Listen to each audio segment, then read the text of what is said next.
Me llamo Luis Benítez y soy extraterrestre. Que no es porque sea tan feo ni tan raro, es que a ver, recuerdo que cuando era pequeño, en los 90, siempre me preguntaba cómo sería entrevistar a un alienígena. Quizás empezaría con un ¿cómo es tu especie? O ¿cómo sientes? Y terminaría preguntando ¿con qué sueñan los extraterrestres?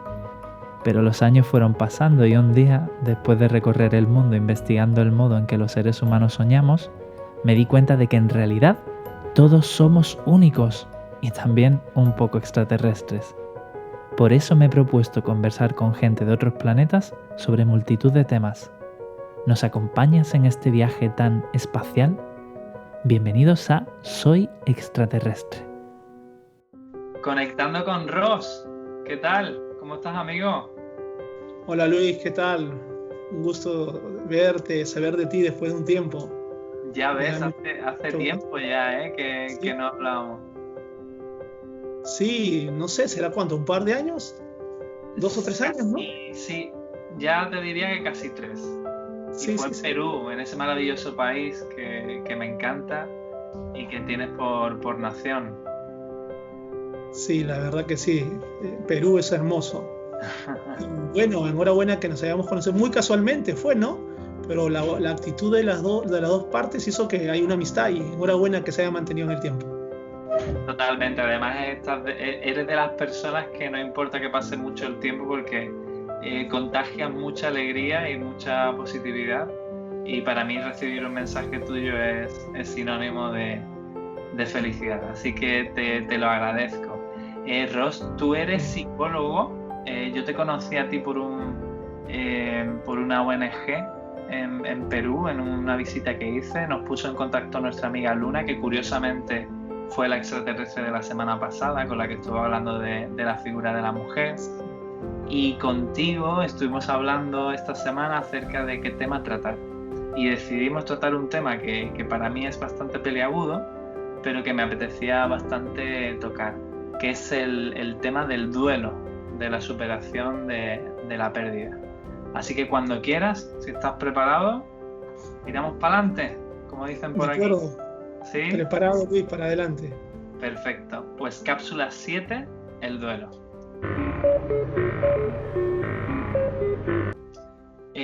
Ross, este es un tema que no se suele tocar porque en las sociedades en las que vivimos hay ciertas culturas que no la tratan así, pero normalmente en las sociedades del mundo como que la muerte se intenta tocar poco, ¿no? Entonces es un tema que no es que me apasione hablar, ni mucho menos, pero creo que sí sería importante normalizar, porque es algo que nos vamos a encontrar todos. Entonces mi primera pregunta para ti es, ¿qué significa la muerte para ti? Bien, bueno, sí, antes de responder esto quisiera precisarte algo. El que, como mencionabas antes, el poder haber tocado este punto para mí es significativo, porque lo que descubrí yo hace poco, ¿no? Hace un mes más o menos, al tener una pérdida humana de alguien bien querido, era una serie de elementos que hicieron que uno pueda sobrellevar, que ya hablaremos, ¿no? Y que yo decía, carambas, esto debería, como tú has dicho hace un instante, ¿no? Debería normalizarse y debería ser de esta forma, que siento que es el menor dolor por haberlo llevado dentro de estas circunstancias que se supone son difíciles, pero cuando para mí ha sido mejor. Y frente a eso, la muerte, entiendo que si bien es físicamente la persona no está, y uno tiene que aprender a resignarse que físicamente y bueno, espiritualmente también ya no puedo escuchar ni eso es lo que se llama el alma, de poder escuchar a esa persona y sentir lo que me expresa, lo que me dice, lo que me transmite. Es que al final es algo que debe ocurrir y es algo inevitable, es algo que uno siente que tiene que pasar y que poco a poco da paso a la resignación, ¿no? Al final la muerte es difícil de enfrentar, creo que nadie la termina de enfrentar, o sea, las pueden enfrentar, pero no se trata de convencerse y decir, ya, lo he superado. A lo que algunas personas me han dicho sea mi caso, una persona ya lo superé, yo pienso que puede hablarlo, pero no tiene por qué la persona terminar de superarlo. Simplemente lo sobrelleva. Y en su intimidad recordará más o menos, pero lo tiene que sobrellevar. En este caso, la muerte para mí, mi ser querido ya no está, lo recordaré y lo tengo presente en mi recuerdo. Al no olvidarlo, lo tengo presente y ya, pues es una única gran batalla que terminamos de perder frente a la vida, ¿no? El resto podemos sobrellevarlo, pero frente a la vida es la única gran batalla que perdemos, ¿no? Me ha gustado mucho tu última frase, es la gran batalla que perdemos, ¿no? Pero cuando te preguntaba por la muerte también me gustaría saber para ti qué significa lo que entendemos por morir. Es decir, ¿qué sucede cuando nos morimos? Ya sé que no lo sabes porque no te has muerto todavía, pero...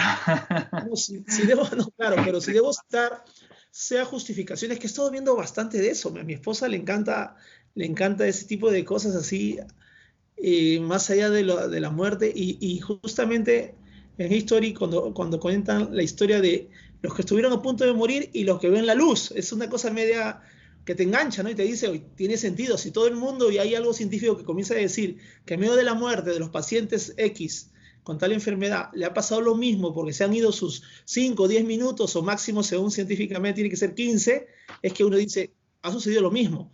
Al final es que puede ser que creyente como tal, el tema de Dios y el cielo y todo eso, valga verdad, si vengo de una familia católica y puedo creer. Pero naturalmente yo siento de que me apoyo más a ello porque me da la tranquilidad mental. Al final podría ser que yo también dudo si es que eso es así, porque creo en Dios por el apoyo emocional del momento de la tristeza y tengo que apoyarme en algo, así como me apoyo en mi esposa o mis familiares más cercanos, también me quiero apoyar en algo más y hay que creer. La fe es eso, ¿no? El creer en algo para buscar la tranquilidad.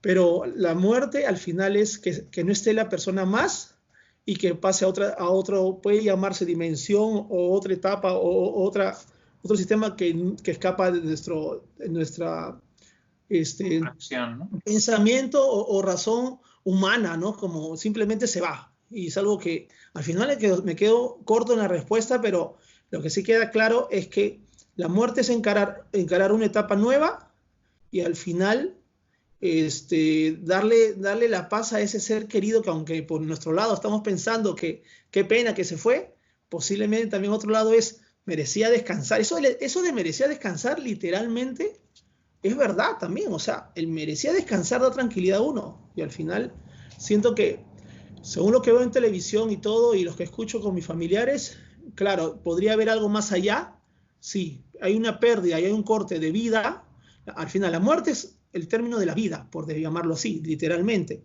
pero si queremos profundizar más allá, sí deberíamos reflexionar un poco más, ¿no? Muy bien. Bueno, pues tú tienes preguntas por ahí, ¿no, Ross? Sí, bueno, en mi caso sí es significativo la muerte, pero ahora que cada uno de nosotros ha vivido, porque esto ya se está dando, sea el amigo del familiar, sea tu familiar, sea tu amigo directo, se está yendo. En tu caso, a ti, ¿cómo te está afectando esta coyuntura o directamente lo que está sucediendo con los conocidos, amigos o familiares de tu alrededor en el caso de la muerte? Es decir, que cómo lo interpreto yo, ¿no? Las pérdidas de... ¿O cómo lo estás llevando tú, estas cosas? Bueno, pues yo también creo que las pérdidas de cosas que realmente nos importan o de familiares porque el duelo no solo se tiene con respecto a personas que se han ido. El duelo lo afrontamos cada día también con situaciones que abandonamos, relaciones que se terminan, incluso trabajos, proyectos o países que se van, ¿no?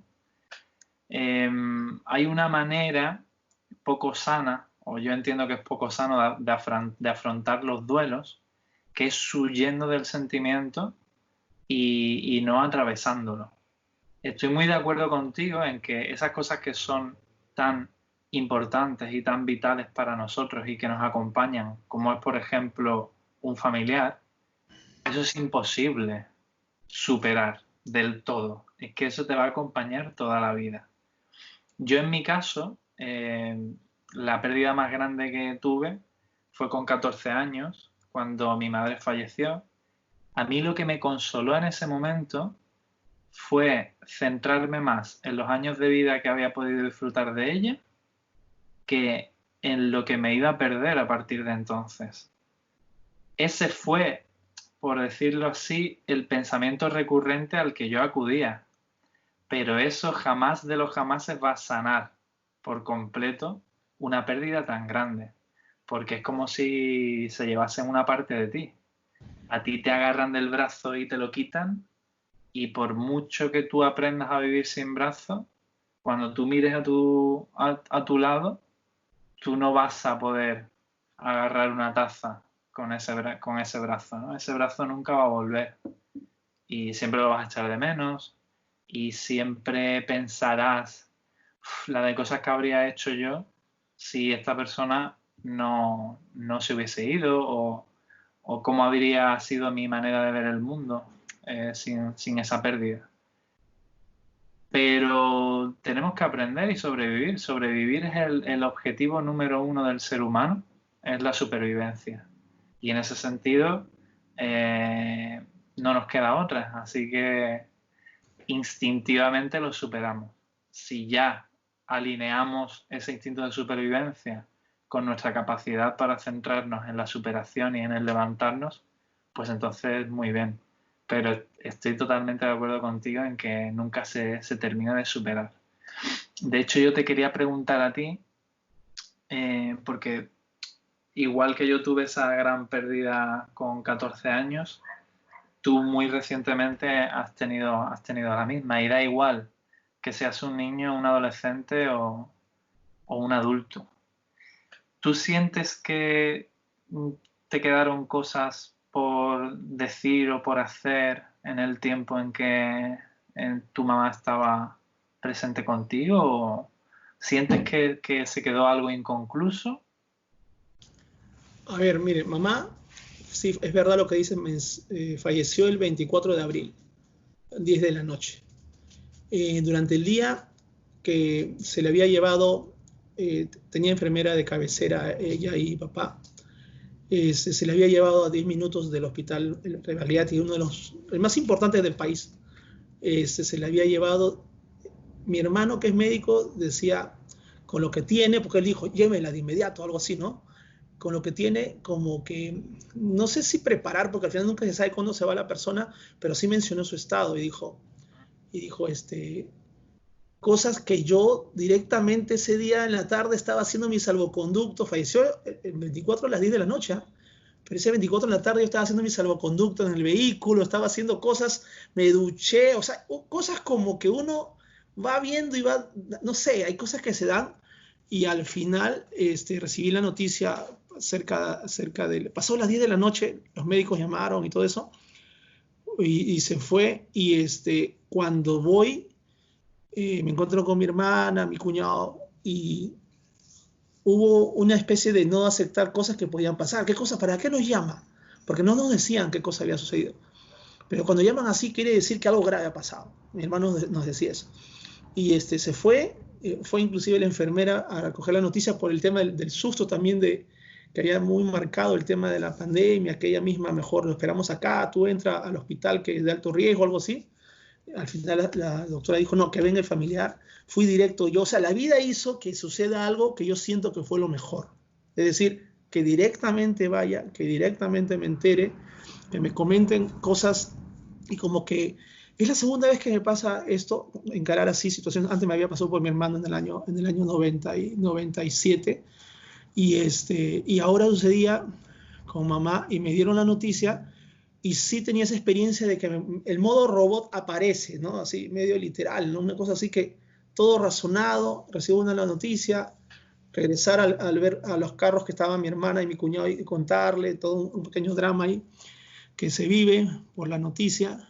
Y sí es cierto que uno, entre medio robot y que uno va caminando con los familiares a cumplir con la función también, creo yo, de comunicar, porque es muy significativo el pensar que los seres queridos deben enterarse, los conocidos deben enterarse, no por costumbres, que también lo es, pero no por eso, sino porque uno siente la necesidad también de decir cosas a familiares y conocidos, porque mamá fue importante también en la vida de ellos, y hay cosas como esas, ¿no?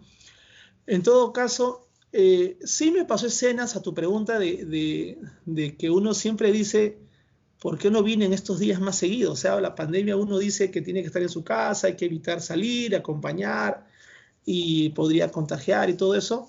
Y ese es uno de los primeros pensamientos que gracias a Dios con el amor de los seres queridos, al no reprocharte, al entender, al comprender, es que uno lo podría superar rápidamente. O sea, eso podría marcarte en el tiempo, creo yo, en mi caso no sucedió eso, frente a un reproche o algo así, ¿no? Y todo eso. Como en mi caso no ha sucedido, siento que eso lo pensé, lo razoné, pero fue superado rápidamente. Y de ahí es que uno le toca sobrellevar la comunicación, tener una estrategia increíble, porque cosa rara era también cumplir con lo administrativo. O sea, encima que se te muere un familiar, tienes que cumplir con lo administrativo. ¿Y gracias a Dios, sí, y gracias a Dios, como estaba ordenado en el caso nuestro, el tema del seguro de mamá y todo eso, como estaba ordenado, como que tú lo llevas más tranquilo de lo que podrías llevarlo frente a lo que estamos viendo ahora, ¿no? En el mundo, lo que está sucediendo, ¿no? Con relación a las personas cuando van falleciendo por la pandemia o en general cualquier situación de pobreza o extrema pobreza que se da y que también uno no puede sobrellevar bien la muerte de un familiar. Frente a eso es que, gracias a Dios en nuestro caso, se dio bien, se sobrellevó lo que mi mensaje es ese, que hay que tener las cosas ordenadas. O sea, hay un tema que tener orden administrativo. Alguna vez con mi esposa pensamos va a suceder alguna vez cuando nuestros familiares se vayan, algo así, y lo atinamos cuando le posé por primera vez, porque al final nuestros padres están así cubiertos, pero fue el primer caso de los 4 padres, fue el primer caso, ¿no? Que se fue. Y eso uno dice, enhorabuena que haya eso y que pueda haber menos. ¿Y por qué seguramente también el reproche es menor? Porque valga verdades, en estos últimos 2 años, que mamá no fue en el caso del coronavirus que se fue, sino en los últimos 2 años, inclusive tuvieron que dejar su casa, nuestra casa, donde yo viví 30 años, tuvieron que dejarla para estar cerca a 10 minutos del hospital principal de Lima o de Perú, por el problema de salud. Entonces, esa parte hace que también podría ser que la vida nos dé una oportunidad frente a eso, de que haya menos dolor y reproche o culpa, porque también sentimos que lo hicimos bien y estuvimos ahí, pero es cuando a tu pregunta el interno no dice, no, pucha, pude haber ido estos días también, pero ya uno como que comienza a reprocharse y a ordenarse rápidamente porque son cosas que suceden y no ha habido nada fuera de lo lugar ni abandono porque teníamos todo un sistema de protección de nuestros padres. Esa parte hace que yo pueda manejarlo. Pero bueno, pero también algo que sucedió frente a la muerte es que, cosa rara, cuando falleció mamá, es que cuando se dio y tenía que hacer los trámites, es que yo sí deseaba verla. O sea, así como en el año 97, sí, falleció mi hermano y cuando mi padre, lo buscamos en la morgue porque había desaparecido una madrugada, cuando lo buscamos y papá hablaba en el camino y decía, tu hermano seguro se ha peleado, esto que el otro. Papá, tranquilo, ¿qué pasa? No, todo está bien, estamos buscándolo, no se preocupe, tranquilo. No, que yo conozco otro hermano. Y cuando llegamos a la morgue de Lima y papá entra, sale frío, me dice, está tu hermano ahí. Y me busca a mí, me dice, ¿quieres verlo? Y yo en su mirada veo que quiere que yo lo vea. Y yo, sí lo voy a ver. Así como entré y cruzado al voltear, por decir, la infraestructura, la edificación, yo le digo al guardia de seguridad le digo, oye, espérate, no lo voy a ver. Así como esa vez le dije, ¿cómo no lo va a ver? No, no lo voy a ver. Y yo en ese momento quise cuidar mi mente y no quise verlo y no lo vi. En esta oportunidad sí quise ver a mi madre. Dije, quiero verla. Por el tema de la coyuntura, por el tema de seguridad, o sea, por muchos motivos quería saber que ella está. Bueno, y valga verdad es porque también, porque si no hubiera sido negligente, hubo un nivel de riesgo, pero hubiera sido muy negligente, porque valga verdad es que yo sabía que no había fallecido de coronavirus. O sea, con ese tema es que yo voy al nivel de riesgo. Y después en el acta de difunción, cuando veo que no es, también entiendo. Y bueno, ya pasaron mes y medio y al final no fue eso y gracias a Dios lo hice. ¿Por qué? Porque ese momento, es cierto que el ser querido, y siento que eso en mi caso, y cuando le cuento eso a mi familia, porque hay grupos, socializar en el WhatsApp y mandarle fotos, todo eso, ese sistema de comunicación lo hice, creo, bastante bien. Se dio, no lo he dicho nunca de esta forma, pero se me expreso, creo que el mayor velorio que yo tuve, que no hicimos, cuando falleció mamá no lo hicimos, pero el mayor velorio que fue ese momento de los 5 minutos que estuve con ella, hablándole. Eso fue para mí. Y eso también le conté a mis hermanos, caminando, saliendo, les contaba a ellos por WhatsApp. Yo hice una especie de simultáneamente hacía y hablaba cosas. Entonces, qué importante la comunicación y los seres queridos alrededor para sobrellevar temas de ese tipo, ¿no? Es algo que fue clave para mí y se dio, ¿no? En este caso, se dio. Ahora, en el tiempo que pasa, que uno recuerda, no se reprocha, pero que uno recuerda, pucha, voy a ver a papá. Mi esposa ayer me decía, hazlo con tu papá, me decía. Hazlo con tu papá porque íbamos a ver una película en la noche, tarde. Hazlo con tu papá. Comenzaba una película con Robert De Niro, que estaba ancianito y que comenzaba una película del irlandés, una cosa bonita, y me dijo, hazlo con tu papá. No he hablado, llámalo, me dijo. Y lo llamé, paramos la película, lo llamé en ese instante y compartimos, pero hay cosas como esas que uno racionalmente, sin reproches, que dice, oye, tengo que hacerlo, pero también se le va a uno, ¿no? Y al final le hablé gratamente porque con papá cada vez que hablo es muy entretenido, o sea, no, es el tema de que nunca me da flojera, sino mi vida pasa, pero cuando hablo con papá y voy, es entretenido. Y bueno, eso es algo que somos seres humanos y que se da, pues, ¿no? No voy al extremo de estar ahí con papá, esto que el otro, pero sí lo tengo presente, hay que ir, le he dicho a mi hermana la semana pasada, voy a ver a papá, porque ella, teniendo 7 meses de embarazo, está yendo una vez por semana mínimo, o 2 veces ha ido esta semana que ha pasado, y yo le digo, oye, tú no te cuidas, tienes que cuidarte de desplazamiento, pero bueno, ya me explicó que andan muy seguros en sus vehículos y todo eso. Entonces, al final es que sí podría haber un reproche en la medida que has sido tú un buen hijo o un tirano de hijo. O sea, eso solo se da, pero al final eso es algo que no se le decide, no se desea que nadie tenga en su mente, ¿no? Porque es un martirio. Y bueno, hay que hacer las cosas bien para que no se dé de esa forma, ¿no? Creo que me he explayado en la respuesta, pero quería comentarte esto, ¿no? Es duro, pero...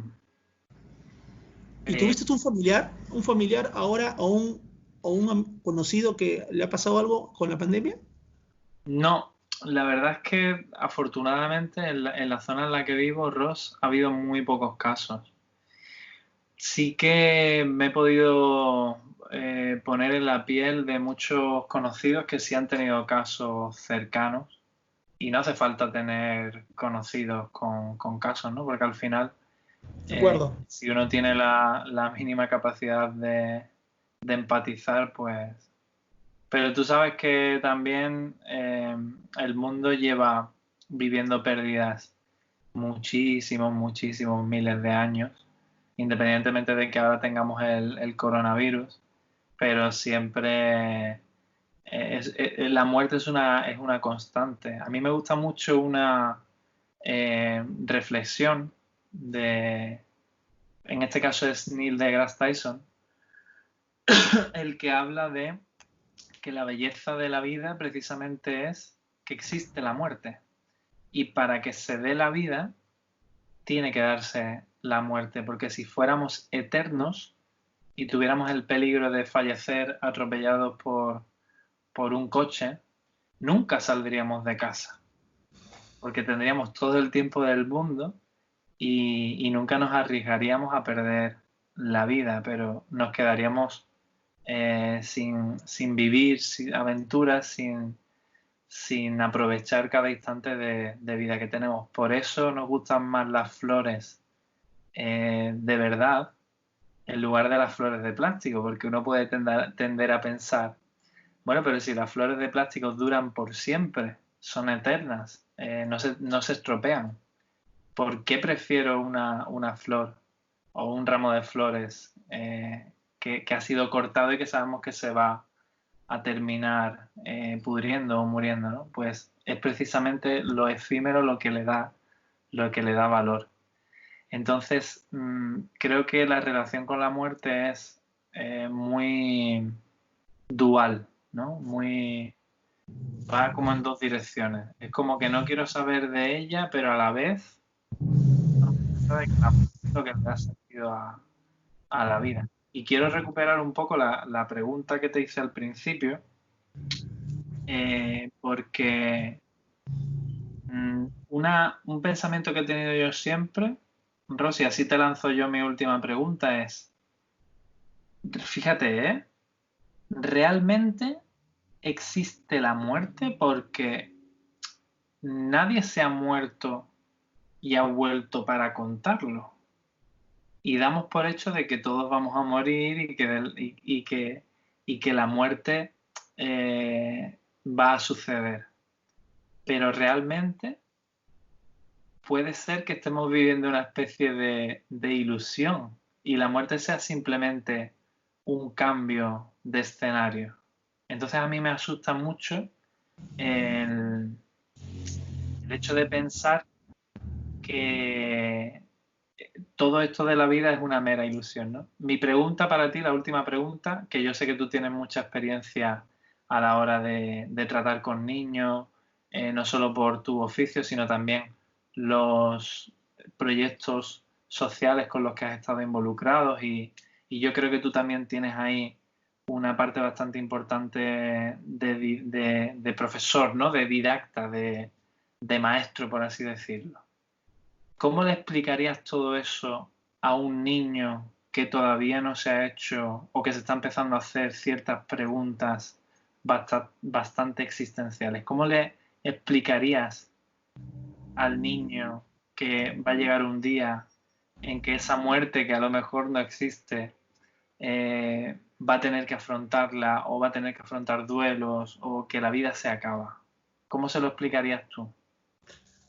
A ver, lo que pasa que, según tu planteamiento, lo primero que pienso es que no es un tema didáctico, podría expresar frente a un adulto posiblemente, pero frente a un niño simplemente no lo haría. O sea, quiero explicarte por qué. Porque el niño, si bien es cierto, tiene esa capacidad de recuperarse rápidamente, pero imaginemos que te tengo que hablarle del futuro, que podría suceder esto, imaginemos que tiene un familiar desahuciado. Valga verdades, si tengo que tener un cálculo frío frente a un caso así, es que espero que el último minuto, si inclusive cuando ya se fue la persona, la expectativa que tenían del ser querido, porque por eso tendría que hablar, ¿no? Recién le comentaría cosas de la situación que nos va a pasar en el futuro. O sea, a todos nos va a pasar, en este caso al tal familiar con el vínculo que haya habido, se le dice que corrió por tal enfermedad, pero lo principal es que ya está con Dios. Se le podría explicar en ese momento, pero de ahí a preparar a un niño para que sepa cómo encarar, yo creo que no. Yo creo que se desfigura naturalmente el tema. ¿Por qué? Porque es que viva y disfrute lo que tiene que disfrutar y tiene que estar muchas veces ausente. No quiere decir indolente, indiferente, debe conocer la realidad del hogar y todo eso es significativo, pero de ahí a hacerle participar mucho más de lo debido, eso nos toca a los adultos. Y seguramente cuando ya es evidente la pérdida y que se va, tocaría explicar. Y una vez que suceda el explicar, que si tiene que llorar, y si tiene que hacer lo que tenga que hacer frente a la noticia, dejarlo y consolarlo, al margen de decirle, no llore, los hombres no lloran, tranquilo. No, acompañarlo lo que tenga que acompañar. El duelo, como tú decías, es una etapa tan sensible que debe existir. El que no, hay veces cuando un familiar no lloraba, uno sentía, ha llorado, algo así como que desahogue, tiene que desahogar.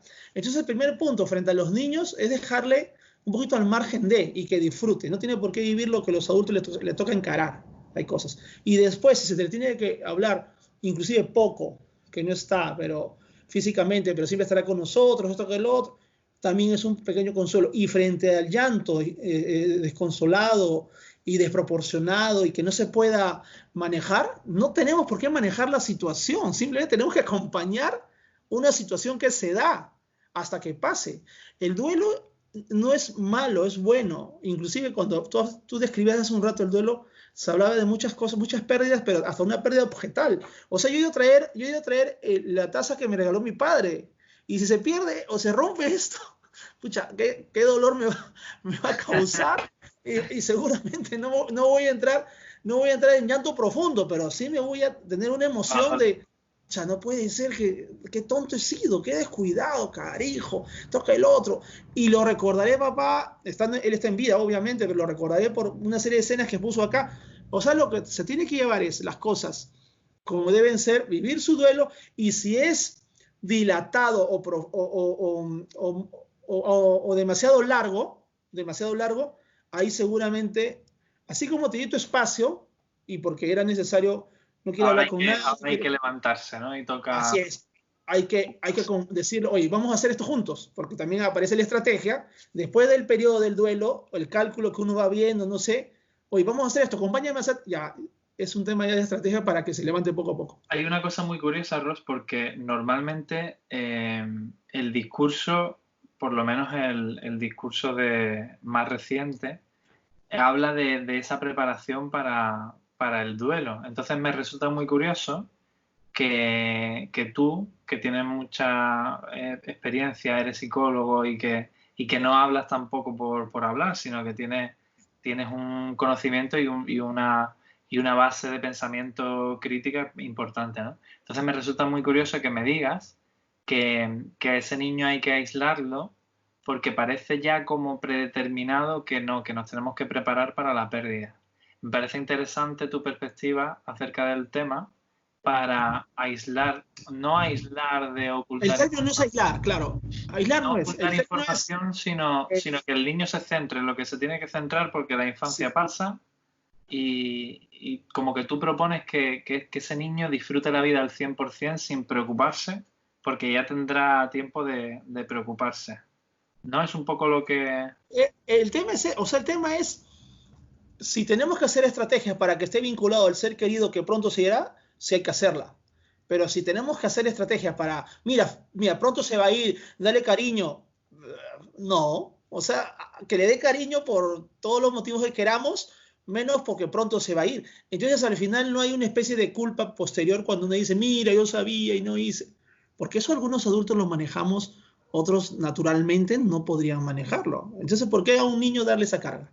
Lo que yo sí creo, Ross, que no es incompatible con esto que tú estás diciendo, es que desde temprano sí que convendría ir introduciendo al niño ciertos conceptos que en la sociedad en la que vivimos normalmente se aíslan.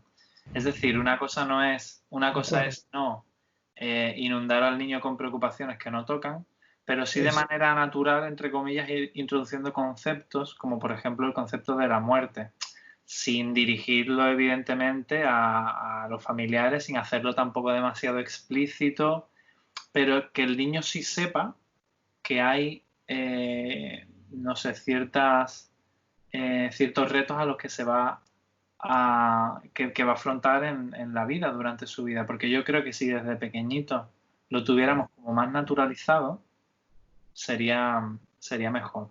Pero sí estoy también de acuerdo contigo en esa perspectiva y le voy a dar un par de vueltas. No, pero en este caso, el niño no es que, bueno, ya quedó claro que esté aislado, sea indiferente no. Pero sí corresponde tener ciertas responsabilidades propias de su edad que debe hacer dentro de la armonía que debe haber, dentro del vínculo que debe haber con su entorno, sea responsabilidades o tareas domésticas o sea familiares o sea utilizar Carreño para normas de urbanidad, para con el saludo, o sea por el amor mismo de aprender a decir te quiero y no que uno crece y al final él nunca dice te quiero, no dice te amo porque es así, él es frío. No, lo que pasa es que no le enseñaron de pequeño a ser desprendido y decir te amo, te quiero. O sea, hay cosas que uno puede hacer y decir y da un gesto sano y el clima y el ambiente se vuelve hermoso. Ese temita es algo que es promover, ¿no? Hay que promover una serie de conductas sanas en el niño, en el adolescente, en el adulto, porque jugamos a nombrar los niños porque creemos que el adulto lo tiene, cuando el adulto muchas veces tiene más problemas y es mejor hablar del adulto. El tema está en que debemos encarar la situación de una manera flexible, tranquila, de manera armoniosa, tratar de aconsejarle en lo que es debido, pero no cargarle. O sea, una cosa es aconsejar, una cosa es educar, otra cosa es terminar cargando responsabilidades que no les compete. El niño tiene que ser niño. Eso, tiene que ser progresivo y tiene que tener sus necesidades básicas satisfechas con el tema de la educación y el tema de la recreación. ¿Qué es el problema? Si el niño no llora, diré no grita o no salta, podría ser un problema ese. O sea, es natural que salte y que moleste un poquito aquí y allá, y si hay amor en el entorno, uno terminará riéndose con eso, pero si hay cansancio, aunque hay amor, se entenderá que también uno se va a incomodar y se va a cansar. Pero es un tema muy peculiar frente a ¿qué? Frente a la situación de las características propias de un niño. Frente al tema es que cada cosa en su debido momento, y en su debido momento toca encararlo con seriedad, así como es bueno en la casa decirle las cosas que suceden en la calle, o si agarrar los testimonios o la televisión o algún libro o alguna situación que haya pasado para explicarle y que poco a poco vaya escuchando situaciones, porque es mejor aprender con cabeza ajena, no aprender en su misma cabeza de uno con las cosas malas. Entonces también eso cae bien el poder aprovecharlo, ¿no? Pero frente al caso de que estar preparado porque alguien va a fallecer, mi concepto sería, oye, no le compliquemos la vida. Si pregunta, si es curioso, porque siempre lo serán también, poco a poco sí está un poco delicada. Se va a ir mamá, se va a ir papá, se va a ir mi tío, se va a ir... Sí, Diositos, posiblemente algo muy natural, pero porque vemos también que su pregunta es madura. O sea, hay una pregunta de cierta capacidad de razonar y podría yo también responder y estar a eso.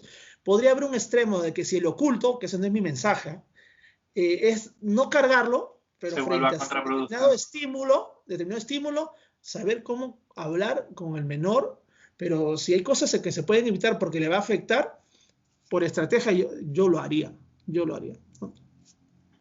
Perfecto. Estamos en eso, es un tema ahí de posiciones también son, ¿no? Es un tema de aprender a hacer las cosas en la vida, porque posiblemente el estilo y el desenvolvimiento de un niño, de un adolescente español, que esto es también verdad, es diferente a esa sobreprotección de un niño o adolescente peruano. O sea, es un tema también medio como de que depende de la cultura, sí. Lo hablaba precisamente y de manera especial estos últimos días con personas que viven en países completamente distintos. Y parece que cuando se habla de política, por ejemplo, conviene recordar que las circunstancias políticas en el país donde tú estás no son las mismas. Así como los conceptos, ¿no? Por ejemplo, si tú y yo empezamos a hablar de izquierda y derecha, políticamente hablando, tu concepto de izquierda será completamente diferente al mío. Si uno lo extrapola a cualquier tipo de conversación con cualquier persona, se da cuenta de que tenemos que respetar mucho el punto de vista ajeno, incluso cuando es muy distinto al nuestro, porque cada persona ha vivido una realidad completamente distinta. De hecho, dos personas que viven, por ejemplo, dos gemelos, que aparentemente han recibido la misma educación, el mismo cariño, han ido a la misma escuela, tienen el mismo grupo de amigos, pueden haber interpretado esa realidad de manera diferente. Entonces yo creo que en este sentido sí que me lanza, y lo agradezco, una reflexión que no había ejercitado jamás, ¿no? Que es la de el niño tiene que mantenerse niño, ¿no? Porque sí que tengo muy presente eso de que a mí me hubiese ayudado mucho tener ciertos conceptos muy claros de preparación previa. Entonces como que tengo ese pensamiento muy fuerte en mi cabeza, pero sí que es cierto que nunca se sabe si eso ayuda más o el niño se lo tomaría como una manera de dejar de disfrutar del momento, ¿no? Del presente. Entonces, bueno, pues también te digo que depende de cada persona, de la manera que tenemos de tramitarlo de manera individual. Es decir, no hay una norma, no creo que haya una norma que se pueda aplicar a todo el mundo, ni mucho menos, sino dependiendo de las circunstancias. Ross, yo te Claro. quiero... Dime, perdona. No, lo que pasa es que quería comentar, sí, porque a lo que hablábamos de todo ese tema es que, por ejemplo, en esta ocasión, yo no voy a decir agradezco porque haya sucedido así, pero siento que fue mejor el que lo haya tratado más por las redes sociales con los familiares y los conocidos frente a una muerte de mi madre en este caso, Más que que haber hecho presencial, que ¿no? el presencial y el velo. O sea, es una realidad. Mira, en el entierro éramos 7 personas y al final yo me quebraba al saber que mi hermano estaba en transferencia, su hija estaba transfiriendo, mi hermano radica en Argentina, le estaba transfiriendo. Al saber eso, me quebré un poquito yo, en medio de la mascarilla. Entonces, al fin, uno trata mejor de sobrellevar las cosas con menores estímulos que den esa pena. Y en este caso, los velorios, que ahí yo digo, mi hipótesis ahora es esa, las costumbres son muy fuertes, sabemos el tema de velar a su ser querido, la última vez, esto que el otro. O sea, pero eso no debería existir. Mi posición es particular, no hablo normativo, sino particular. Es bueno. ¿Por qué? Porque cada uno lo sobrelleva, cada uno lo maneja de su manera y porque guste o no, porque no es un tema de reproche frente a los seres queridos, guste o no, el abrazo o el saludo es parte solamente del concepto del consuelo, pero no termina solucionando la pena que en sí tú llevas. Entonces lo haces con un buen mensaje, un buen texto, o lo haces no sé, con lo que corresponde en redes sociales y que seguramente uno lo agradece, lo valora y es significativo el mensaje frente al tema de los grandes llantos que hay en los velorios y que se entienden y se respeta, pero que se da, ¿no? Pero eso es un tema medio, no quiero entrar en polémica porque se entiende que eso es un tema muy marcado en la cultura, ¿no? En las familias y todo eso, pero yo me quedo como se dio, Depende ¿no? también mucho del momento tuyo, ¿no? Personal. Puede ser que tengas algo ahí como muy metido y un velorio te suponga el sacarlo y el expresarlo, ¿no? O puede ser que Sí, un velorio te termine de hundir. Es que yo creo sí, que, sí. depende, ¿no? En ese caso. Depende, tienes razón, depende. Mm. En mi caso se dio así, ¿no? Oye, Ross, en la semana pasada tuve una invitada muy especial, que es Luna, amiga Sí, sí, de ambos, un sí, sí, la vi. extraterrestre que me dejó una pregunta para ti sin saber que eras tú. Ah, ok. Como estuvimos hablando de la mujer y del género, ella me preguntó, o más bien, me dejó esta pregunta para ti. ¿Tú crees que tu vida hubiese sido muy diferente a la que has tenido si hubieses sido una mujer? Ah, Entendiendo que tus circunstancias, tu profesión, tu estatus, por así decirlo, ¿crees que hubiese sido diferente en ese caso? ¿O qué crees que debería, o qué crees que no hubiese cambiado, que sí hubiese cambiado? ¿Cuál es tu reflexión? a ver, creo yo que se entiende el mensaje, pero dependiendo de la sociedad, como se dice, en el Perú es verdad que hay mucho machismo, ¿ya? Es muy marcado. La formación de una niña son con ciertos elementos que la están también haciendo que respete que el varón es primero. O sea, hay cosas que no se da cuenta la sociedad y sucede, ¿no? Pero cuando tú dices eso es que yo me imagino que es decir, mi hermana, y mi hermana es una pequeña guerrera, o sea, yo digo, puede ser que me defendía también. ¿Por qué? Porque ella es el equivalente y es muy... que yo la vacilo, le bromeo y al final, oye, no me friegues hoy, me manda a bañar, o sea, tiene su estilo de un límite. Y al fin, bueno, nos llevamos muy bien, valga la verdad es. Y yo creo que sufrimiento tal cual se dio por el ejemplo de mi hermana, no veo, ¿no? No veo así ese... Podría ser que más allá del machismo, o en este caso, si hubiera sido mujer, sí sé en el caso de ella también que he visto, el amor que tiene por un ser querido hace que ella muchas veces o sea, yo veo que ella se quiebra y dice, ya, está bien, ok, yo lo voy a... O sea, es decir, yo estudié desde el 92 al 97 en la universidad y trabajaba y estudiaba. Yo llegaba a medianoche a mi casa y ella era la que se levantaba y me ayudaba a calentar la comida y eso me podía importarle un carajo a ella, arroz que llega y que se prepare, pero el amor no era el sometimiento, era el amor, sí. Hacía que ella haga ese asunto y entonces yo creo que en nuestro caso... haber hecho al revés. Eso es, así es. En nuestro caso creo yo que no, pero en general hay muchas desventajas en la coyuntura peruana, sí. El avance que ha tenido España y todo eso frente al género y todo ese tema es algo marcado versus lo que aquí es que recién poco a poco y todavía inclusive en algunos lugares del Perú profundo, así, posible, difícil. Entonces hablamos de que si hubiera tenido capacidad de sobresalir, posiblemente sí por la actitud de emprendimiento que he tenido en general, pero que me había costado un poco más también, porque el contexto es diferente. Eso es, ¿no? La conclusión a la que yo siempre llego es que las circunstancias evidentemente influyen, pero no determinan. Así como una mujer a priori encuentra una serie de normas en la sociedad que seguramente le pongan más difícil cada reto, también creo que las mujeres tienen la capacidad de luchar y de sobreponerse a esa situación. Oye, Ros, ¿qué le preguntarías tú en este caso a un extraterrestre si te lo encontrases?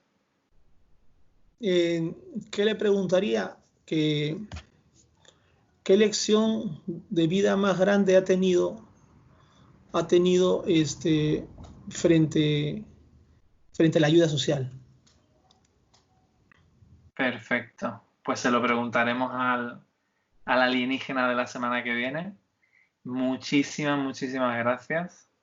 Me ha encantado charlar contigo acerca de un tema que a priori no solemos hablar demasiado, pero me ha gustado mucho tu punto de vista. También aprovecho para agradecerte el trato cuando yo estuve en Perú, que fue para quitarme el sombrero. Fueron pocos días, pero la verdad que te portaste genial y como es de buen nacido ser agradecido, aprovecho la ocasión para mandarte un abrazo enorme. Está muy reciente también tu pérdida.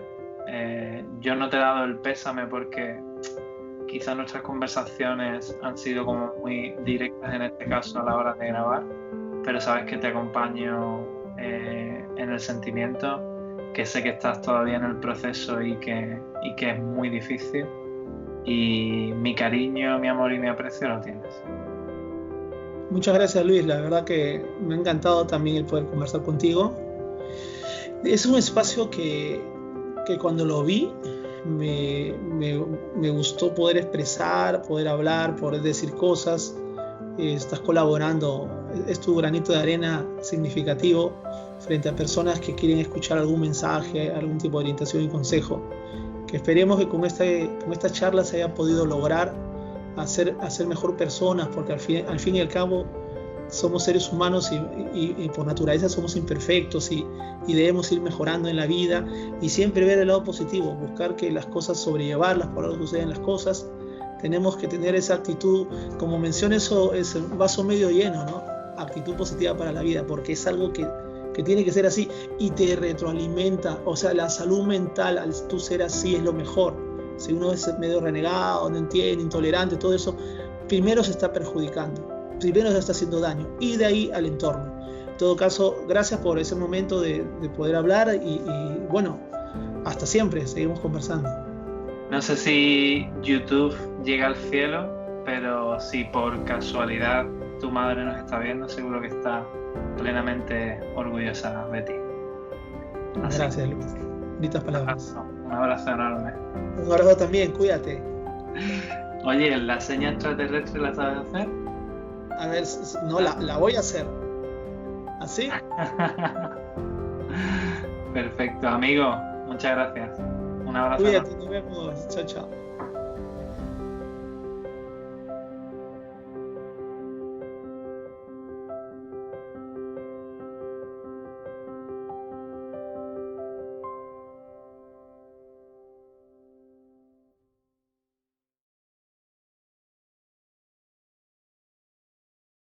Oye, Ross, ¿cómo lo has visto? ¿Bien?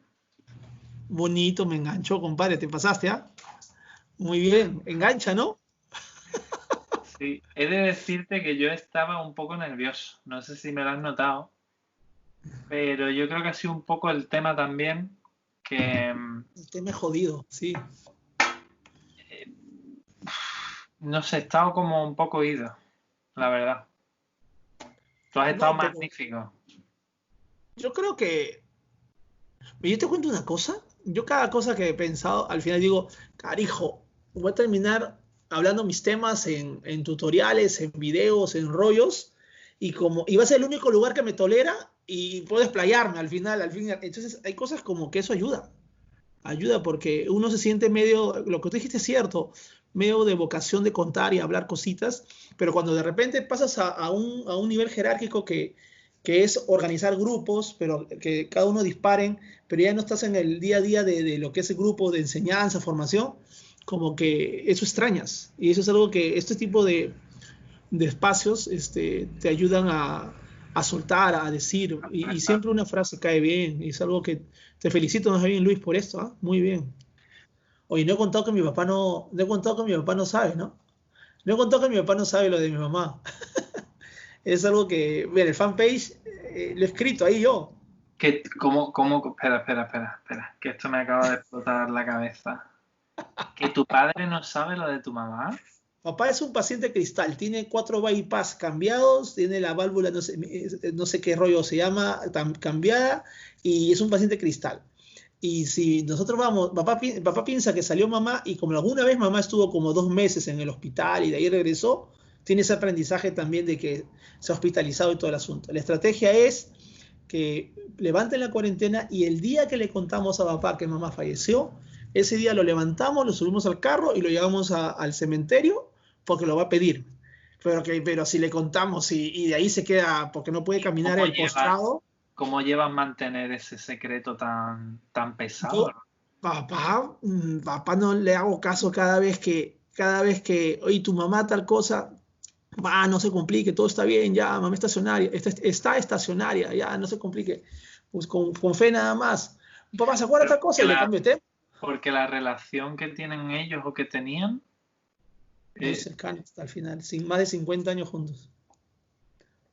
Pero, y él no quiere, por ejemplo, él no hace por hablar con tu mamá por teléfono... No, se supone que mamá está en un lugar que no puede tener teléfono, no, ¿entiendes? O sea, todo un rollo. Y se ha dicho eso, pero ¿por qué no le llevan el teléfono para conversar con ella? Papá, pero si usted mismo acuérdese que usted está en el hospital y hay lugares que no pueden tener teléfono. Es un tema que inclusive... Primero estaba en la etapa de estacionaria, de ahí está... No, primero inconsciente, de ahí estacionaria que está siendo observada. Y ya, y pasa el tiempo. Pero ¿y cómo lo llevas eso? ¿No te genera un conflicto? No, es jodido, pero es que eso es parte de encarar la vida y ver cuál es lo primero. O sea, llega un momento que en la vida primero no es lo que uno quiere, primero es lo que uno debe. O sea, eso lo pidió mi hermano, el médico dijo, no hay que contar a papá esto. Yo le dije, espérate, vamos a ver, este es un tema de varios hijos. Vamos a ver, déjame pensar. Y dije, no, tiene razón. La sugerencia de cualquiera que pueda venir, así siempre es, se evalúa y al final, no, lleva razón. Esto no es que papá le va No es que lo principal que sepa él y que sea todo sinceridad, no. Hay cosas que hay que hacer. Y lo primero es mejor evitarle el sufrimiento a él hasta cuando sabemos que va a sufrir. Inclusive yo le he dicho, oye, pero sabemos que debemos cerrar círculos. O sea, ¿a qué me refiero cerrar círculos? Que fijo debe enterarse en su momento y fijo debemos llorar a mamá juntos y fijo tenemos que hacer caballero, encarar lo que pueda venir. O sea, hay cosas que no puede ser que viva él así como está y que no, y jodido a Alicia, jodido tú, jodido yo, y no cerramos el círculo de que no sepa. Vamos Ahora a asumir entiendo lo que me decías de los niños. Ahora lo entiendo. O sea, hay cosas que, bueno, pero es diferente, pero sí se parece, obviamente, ¿no? Sí se parece. Tu padre no vería, por ejemplo, este vídeo, ¿no? No, este video está colgado por estrategia porque se lo enseñaré. Yo lo he escrito, nace para de ahí leérselo cuando él quiera. O sea, también tiene un objetivo. Que no tiene acceso a las redes sociales. No, suerte que en el lugar que estaba en el dormitorio, como está en un edificio y está en un edificio en el primer piso, suerte que el internet falla. O sea, eso es una suerte. Hostia, pero entonces, pero es el peligro de que acceda a Facebook, ¿no? No, porque su celular, que es moderno, su celular no está en el tema de Facebook y nadie, ni la enfermera, ni nadie está en el tema de decirle a él, papá, entra al Facebook. Nunca. Alguna vez yo quise entrar, inclusive enseñarle en su dormitorio el Facebook y no cargaba. O sea, también tengo esos conceptos que no carga, carijo, para enseñarle algo. Varias veces lo he intentado, no carga y al final también pero él tiene su perfil y su cuenta creada y todo. Sí, pero no lo usa. Papá tiene 79 años y estuvo en el tiempo. Papá aprendió a ser moderno con el celular y el WhatsApp, entiendo yo, porque lo utiliza. Pero en las redes no veo que no. Veo que creó la cuenta de mi hermana, que él acordaron fotos, creo que juntos, lo hicieron juntos, no lo hizo papá. Como para que se enganche él, pero veo que hay que no. Qué fuerte, tío. Esto lo tendríamos que meter dentro de la cápsula. Te has ido la mejor parte. Se está grabando, o sea que yo lo que tú me digas. Oye, pero espérate un ratito. Tú edita y cuando te despides, porque yo también aprendí a editar un poquito, en esta cuarentena aprendí a editar, ¿ya? La puedes cargar la que consideres, o sea, la parte que ya dije hace un rato, ¿no? El cachito, ¿no? Le pongo como tomas falsas, ¿no? Y lo dejo al final, ¿no? El bonus track. Sí, pero no, podrías ingresarlo en el medio de los dos, o sea, lo jalas el resto. Y lo que pasa es que ahora estoy más suelto que hablando más, porque hace rato estaba medio... No, es que también me pasaba. Es que a mí me pasa lo mismo, cuando se terminan las cápsulas, es cuando verdaderamente empieza la conversación interesante. Me ha pasado, ¿eh? Mira, con Luna en la última me pasó que estamos así como los dos muy serios y tal, y terminamos y seguimos desarrollando el tema, y digo, vaya hombre, ahora que estamos entrando un poco, que ya hemos calentado y tal, ¿sabes? Y estamos entrando en temas súper interesantes. Lo que pasa es que estas lecciones de vida muy profundas, considero yo, y cae bien, por eso el espacio, cae bien, tú determinas, mira compadre, tú determinas si lo lanzas en completo o no, pero lo que queda claro es que la esencia no ha cambiado. O sea, si hubiera cambiado la esencia, hubiera sido córtense, graba y listo, ahí sí, no, pues no es mentira, pero no cambió la esencia, es un testimonio del pase, ¿no?